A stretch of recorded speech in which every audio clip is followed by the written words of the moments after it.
इस्लाम के प्रचारक डॉक्टर जाकिर नाइक। क्या आप जानते हैं कि ये जाकिर नाइक है कौन?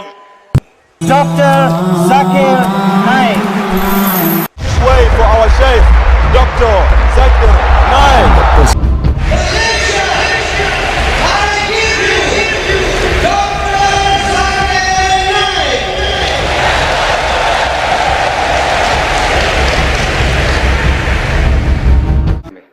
अस्सलाम वालेकुम वरहमतुल्लाहि वबरकातुहू। मेरा नाम मनोज कुमार गौड़ है। मैं यूपी ईस्ट कानपुर का रहने वाला हूँ। मैं अभी जस्ट मुंबई में नया हूँ। मुझे यहाँ पे कोई नहीं जानता, कुछ दीनी भाई हैं जो मुझे जानते हैं यहाँ पे। सबसे पहले मैं आपका शुक्रिया अदा करना चाहता हूँ इस मंच के थ्रू, जो हमारे डॉक्टर जाकिर भाई ने यहाँ आपके थ्रू इतने सारे लोगों के बीच में मुझे ये मौका दिया कि मुझे आ करके अपनी किसी बात को कहने का मौका मिले। मैं एक ऐसी फैमिली से बिलोंग करता हूँ जो कि इतनी सेपरेट फैमिली है, जो कि मुसलमान का नाम नहीं सुनना चाहती है। इवन मेरे घर में मुझे पीस चैनल को देखने और सुनने की परमिशन नहीं है। फिर भी अल्लाह तबारक व तआला का एहसान है, करम है उनका कि मैं अपनी फैमिली का सबसे बड़ा बेटा हूँ और मुझको अल्लाह तबारक व तआला ने चुना और ज़रिया बना पीस चैनल, जिसपे मैं डॉक्टर जाकिर नाइक और डॉक्टर इसरार अहमद, शेख सनाउल्लाह, जिनकी तकरीरें सुनता था, जिनसे मेरे सारे मिसकंसेप्शंस दूर हुए। और यूपी ईस्ट का रहने वाला हूँ। मेरी उम्र 25 साल है। मैं मुंबई में पहली बार आया हूँ। मैं यहाँ पे किसी को नहीं जानता था और अल्लाह तबारक व तआला से यही दुआ करता था कि अल्लाह ताला जब आपने मेरे को यहाँ तक पहुँचाया है कि इस्लाम को सही और गलत का जो मेरा कन्फ्यूज़न था वो सारा दूर हो चुका, तो अब मुझे ऐसी जगह पे पहुँचाइए जहाँ पे मैं इस्लाम को पूरी तरह से फॉलो कर सकूँ। क्योंकि मेरी फैमिली में पूरे के पूरे फैमिली के मेंबर्स अगेंस्ट, कोई भी बंदा मेरी बात सुनने के लिए तैयार नहीं। मैं अपने घर में इस तरह से रहता था कि जैसे एक लैंडलॉर्ड या कोई किराएदार रहता है, बिल्कुल इस तरीके से बिल्कुल नेग्लेक्ट करके वो लोग मुझे रखते थे।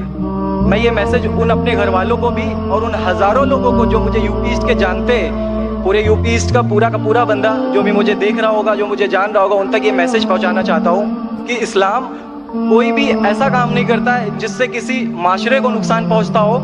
ये कोई टेररिज्म नहीं है, ये कोई ऐसा काम नहीं करता जिससे किसी को नुकसान पहुंचता हो।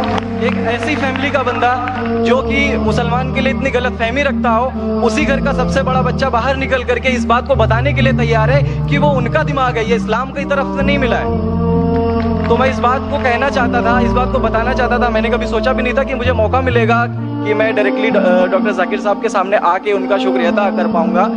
और जब मैंने पीस चैनल देखा तो पीस चैनल के थ्रू मुझे ये पहले पता चला, क्योंकि मैं इससे पहले कुछ सोचता ही नहीं था।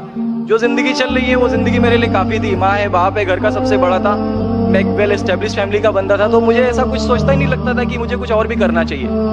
लेकिन जब इस चैनल को देखा तो वाकई में मुझे पता चला कि मैं जहाँ पे हूँ ना वो कुछ भी नहीं है। असल ज़िंदगी तो मौत के बाद है, क्योंकि मेरी ज़िंदगी जो है ना वो सिर्फ यही सोचती है कि मैं जो कुछ भी सोच रहा हूँ मेरी ज़िंदगी के दायरे में है। लेकिन असल ज़िंदगी जो शुरुआत होती है वो मौत के बाद।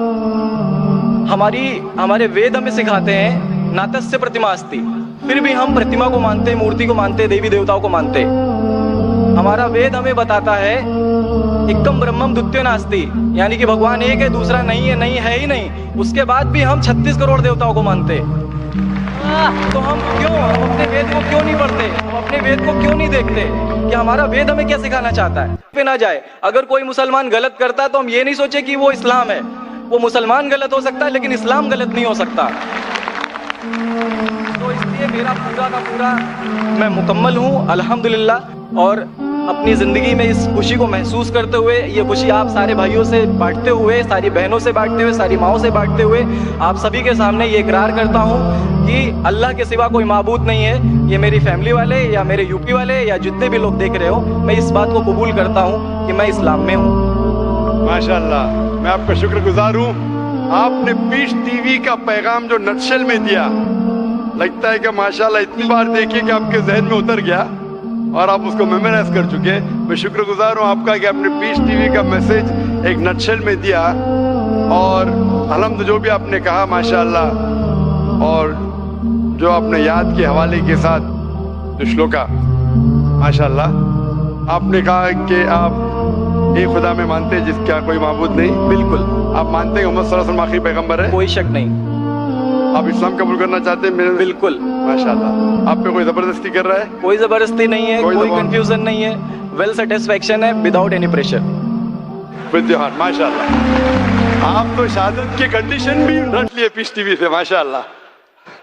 इंशाल्लाह मैं अरबी में कहूंगा और मैं चाहूंगा कि आप उसे दोहराएं। इंशाल्लाह इंशाल्लाह ताला। अशहदु अशहदु अल्लाह अल्लाह इलाहा इलाहा इल्लल्लाह इल्लल्लाह व अशहदु व अशहदु अन्ना अन्ना मुहम्मदन मुहम्मदन अब्दुहु अब्दुहु व रसूलुहु। व रसूलुहु।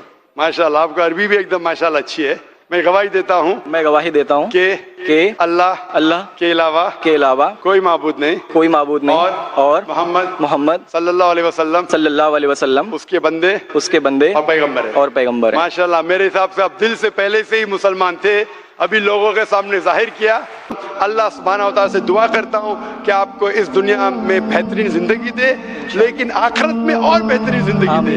और आप जानते हैं कि आपने दुनिया के ऐशो आराम को ठुकराया क्योंकि आप जानते हैं कि आखिरत की जिंदगी इस दुनिया से बेहतर है। फिर भी अल्लाह ताला फरमाते हैं कि दुआ करो कि इस जिंदगी में भी, सूरह बकरा सूरह नंबर 2 आयत नंबर 201 में, रब्बना आतीना फिद दुनिया हसनतों व फिल आखिरत हसनतों क़िना अज़ाबिन्नार। मैं दुआ करता अल्लाह ताला से कि आपको इस जिंदगी और आखिरत में भी सबसे बेहतरीन जिंदगी दे और आपको जहन्नम से बचाए और आपको जन्नत में डाले। आमीन। We'll have the next question, inshallah. Dr. Zakir Naik, firstly, I am greeting you as a namaste, and I am feeling very honored to talk with you, see you. My name is Ashok Kumar Vyas. I belongs from Hindu Brahmin and living in Bada Bazaar. My question is, in previous day, I read in newspaper, then one person in sleeping mood giving divorce to his wife is right or wrong? And what is the validity of this type of divorce? When he was sleeping, he tell talak, talak, talak and giving divorce to his wife. भाई साहब सवाल पूछे कि अभी उन्हें paper में पढ़ा कि एक आदमी ने नींद के अंदर अपने बीवी को तलाक तलाक तलाक कहा। अगर कोई नींद के अंदर तलाक तलाक तलाक कहता है तो क्या तलाक हो जाती है? तलाक होने के काफ़ी शराइत है, बहुत से है, वक्त नहीं है।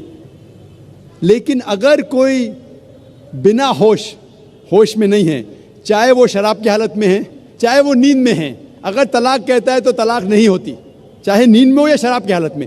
शराब की हालत में भी आदमी का होश नहीं रहता है, या नींद के अंदर है, नींद में तो उठा तलाक तलाक बोला तो तलाक होती ही नहीं, उसे होश में होना चाहिए। और तलाक के काफ़ी शराइत है। तलाक के पहले कुरान में अल्लाह ताला फरमाते हैं कि आप मियाँ बीवी के अगर कुछ प्रॉब्लम होता है तो आपस में बैठ के बात करो। अगर बीवी ने ज़्यादा नमक डाले और तलाक तलाक तलाक बोलना, ये तो है नहीं। बीवी को बोलो नमक कम चाहिए मुझे खाने में, तो कुरान और हदीस में आता है कि पहले मियाँ बीवी बैठ के बात करना चाहिए। और बात अगर नहीं सुलझती है तो कुरान मजीद में सूरह निसा में सूरा नंबर 4 आयत नंबर 35 में अल्लाह ताला कहते हैं कि appoint arbiter from both the sides. मतलब एक आदमी को, बड़े आदमी को लेके आओ बीवी की तरफ से, एक बड़े आदमी को लेके आओ शोहर की तरफ से, बैठ के समझौता करो और मामला हल करो। फिर अगर नहीं होता है तो it takes a long time. और फिर तरीका और डिटेल अगर आप चाहते तो मैं बोल सकता हूँ। और वो गुस्से में नहीं देना चाहिए, नशे की हालत में देना चाहिए, होश में देना चाहिए, काफ़ी शराइत है। वो बीवी हैस में नहीं होना चाहिए, she should not having menstrual period, बहुत से शराइत है। ये शराइत होने के बाद फिर तलाक होती है। उसका इद्दा पीरियड है 3 महीने का और काफ़ी प्रोसीजर है। लेकिन आपका मेन सवाल था, अगर नींद की हालत में कोई तलाक देता है तो तलाक नहीं होती है। Thank you, sir. Hope that answers the question.